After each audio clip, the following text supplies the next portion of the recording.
Qatar को जवाब देने का समय आ चुका है, क्योंकि भारत को ऐसे देश का साथ मिल चुका है जिसके पास अभी करीब 201 ट्रिलियन क्यूबिक फीट गैस मौजूद है। और उससे भी ज्यादा इंपॉर्टेंट चीज ये है कि अब यह देश भारत को 20% डिस्काउंट प्राइस पर आयल एंड गैस ऑफर करने जा रहा है। और इतना डिस्काउंट तो भारत को रशिया ने भी नहीं दिया है। वहीं अगर कतर की बात की जाए तो कतर भारत की टोटल जरूरतों का करीब 48% हिस्सा अकेले एक्सपोर्ट करता है।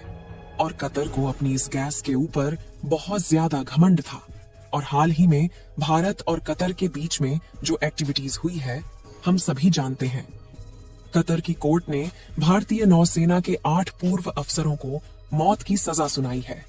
इस मामले में भारत सरकार ने कहा है कि कतर में फंसे भारतीय नागरिकों की रिहाई सुनिश्चित करने के लिए सभी कानूनी विकल्पों की तलाश की जा रही है। विदेश मंत्रालय ने कहा है कि वह नौसेना के इन 8 अफसरों को हर मदद मुहैया कराने को तैयार है। ऐसे में सवाल ये है कि इन नौसेना के जवानों को कैसे बचाएगा। भारत सरकार ने भारतीय नौसेना के 8 जवानों को बचाने के लिए सभी कोशिशों को करना शुरू कर दिया है। दोस्तों, जैसा कि आपको मालूम होगा कि कतर में दुनिया का सबसे बड़ा गैस भंडार है, इसलिए भारत भी अपने गैस का आयात कतर के द्वारा ही करता है। इससे कतर देश का काफी ज्यादा मुनाफा होता है और कतर देश इन्हीं एलपीजी, गैस और तेल को बेचकर काफी ज्यादा धनवान देश बन चुका है। लेकिन जब से कतर में इन 8 भारतीय नौसेना के जवानों को फांसी देने की बात कही है, तब से भारत सरकार ने अपने कदम उठाने शुरू कर दिए हैं। लेकिन इतना सब होने के बावजूद भी कतर अपने मन मुताबिक फैसले रहा है, क्योंकि कतर अभी तक यही सोच रहा था कि भारत अपनी गैस जरूरतों का हिस्सा कतर से ही इंपोर्ट करेगा। क्योंकि अगर पूरे मिडिल ईस्ट की बात की जाए तो डायरेक्टली तो नहीं, लेकिन कतर में सभी देश इन्वॉल्व है। इजरायल और हमास के कॉन्ट्रैक्ट में, वहीं रशिया यूक्रेन के साथ में नुकसान उठा रहा है। कतर यह बात अच्छे से समझ रहा था कि भारत को इस समय अगर तुरंत अपनी गैस सप्लाई को स्विच करना है, शायद भारत के लिए पॉसिबल नहीं होगा और उन्हें मजबूरन हमसे ही गैस खरीदनी पड़ेगी। लेकिन आज कतर का यह सोचना पूरी तरीके से गलत साबित हो चुका है। जैसा कि हमने बताया कि भारत को एक बहुत बड़े गैस फील्ड्स का एक्सेस मिल चुका है। इसके अलावा जिस नए देश में भारत को एक्सेस मिला है, वहां पर हम न सिर्फ गैस खरीद सकते हैं, बल्कि कई इंडियन कंपनी वहां पर ऑलरेडी काम कर रही है और वहां से हम और देशों के अंदर गैस एक्सपोर्ट भी कर सकते हैं। पूरी डेवलपमेंट क्या है इस वीडियो में हम आपको बताने वाले हैं, इसलिए वीडियो के अंत तक अवश्य बने रहें। इस वीडियो को एक लाइक करके चैनल को सब्सक्राइब कर लीजिए, जिससे कि हमारे चैनल की और भी नॉलेजेबल वीडियो आप तक पहुंच सके। दोस्तों, पहले इस वीडियो में हम बात करेंगे वेनेजुएला की, जिसके पास बड़ी मात्रा में नेचुरल रिसोर्सेज मौजूद हैं। और सिर्फ अगर गैस की बात की जाए तो वेनेजुएला के पास करीब 201 ट्रिलियन क्यूबिक फीट गैस मौजूद है। लेकिन अभी तक भारत यहां से गैस इंपोर्ट नहीं करा पा रहा था, क्योंकि इसके पीछे बड़े रीजन ये थे कि यूएस यानी अमेरिका ने वेनेजुएला के ऊपर 2 फरवरी 2015 को कई तरीके के प्रतिबंध लगा दिए थे।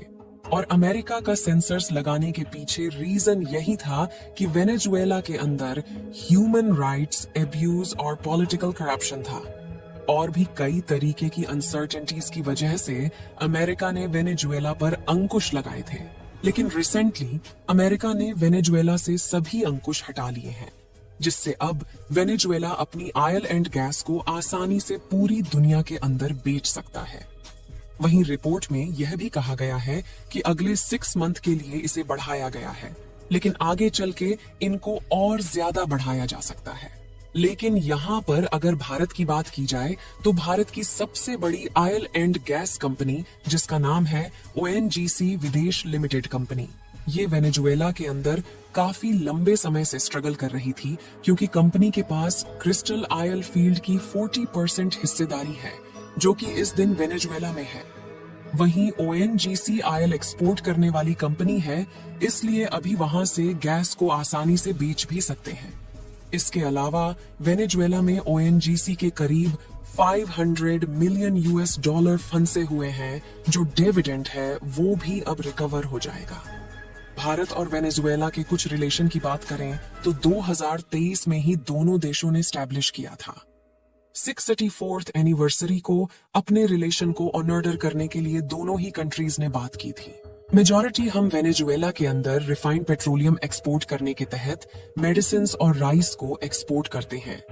और देखा जाए तो वेनेजुएला के ऊपर अमेरिका ने अपना हाथ रख दिया है और भारत के लिए सीधे रास्ते खुल चुके हैं। गैस इंपोर्ट करने के हम कतर से अपनी सप्लाई को कट कर सकते हैं। इसके अलावा कतर ने भारत के साथ जो किया है, इसके लिए भारत सहित कई और देशों के साथ में कतर की फाइनेंशियल पाइपलाइन कटने वाली है। और इस समय यूरोपियन से जर्मनी जैसे देश भारत की ओर झुकते हुए नजर आ रहे हैं। आपको बता दें कि कतर की जीडीपी का 70% से भी ज्यादा हिस्सा ऑयल एंड गैस को बेच करके आता है। और जब रशिया यूक्रेन वॉर शुरू हुआ तो अमेरिका सहित यूरोपीय देशों ने रशिया के ऊपर प्रतिबंध लगाए, लेकिन इन देशों को अपनी ऑयल एंड गैस की जरूरतों को पूरा करना था, इसलिए इन्होंने अपनी सप्लाई चेन कतर के साथ स्विच कर ली। उसी समय सेल जैसी बड़ी बड़ी कंपनी के साथ में 27 से 28 साल के लिए पार्टनरशिप की गई और कतर को यह बात लगी कि अब हमारी जो फाइनेंशियल पाइपलाइन है वह करीब 27, 28 या 30 सालों के लिए पूरी तरीके से सिक्योर है।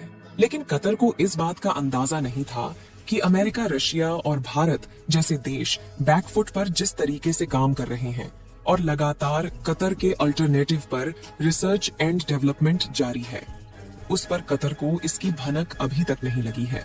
और अब जब रिपोर्ट सामने निकलकर आने शुरू हो चुके हैं तो कतर के अंदर एक अलग से डर देखा जा सकता है। जैसा कि हमने बताया कि कतर जैसे देशों की सामंती अर्थव्यवस्था सिर्फ उनके तेल को बेचकर आती है, लेकिन अभी भी हमारा कतर के साथ टेंशन पूरी तरह से खत्म नहीं है, क्योंकि अभी भी हमारी एलएनजी की करीब 50% सप्लाई कतर से आ रही है। इसे तो हम किसी और देश के साथ में स्विच कर सकते हैं, लेकिन चाइना और पाकिस्तान जैसे देश अभी भी कतर के काफी अच्छे दोस्त हैं। जहां पर चाइना और पाकिस्तान भारत के ऊपर तो कोई टिप्पणी नहीं कर सकते, लेकिन कतर के साथ मिलकर कि कई बार उन्होंने भारत के ऊपर सवाल खड़े किए हैं। लेकिन 2021 की डेटा के मुताबिक इंडिया ने कतर से करीब 7.5 बिलियन यूएस डॉलर की गैस इंपोर्ट की है। वहीं चाइना ने 5.9 बिलियन यूएस डॉलर की, यानी कि अगर हम कतर से अपनी सप्लाई रोक लेते हैं और कई और देशों से हम हाइड्रोजन फ्यूल इंपोर्ट करना शुरू कर देते हैं, लेकिन कतर अभी भी अपनी गैस चाइना के अंदर एक्सपोर्ट करेगा।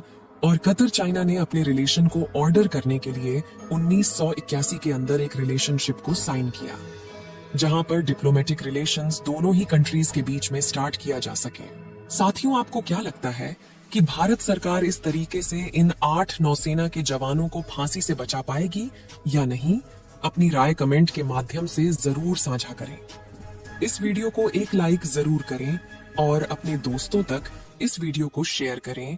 इसी तरह और भी नॉलेजेबल वीडियो देखने के लिए अपने भरोसेमंद चैनल को सब्सक्राइब करके बेल नोटिफिकेशन को ऑल पर जरूर रखें।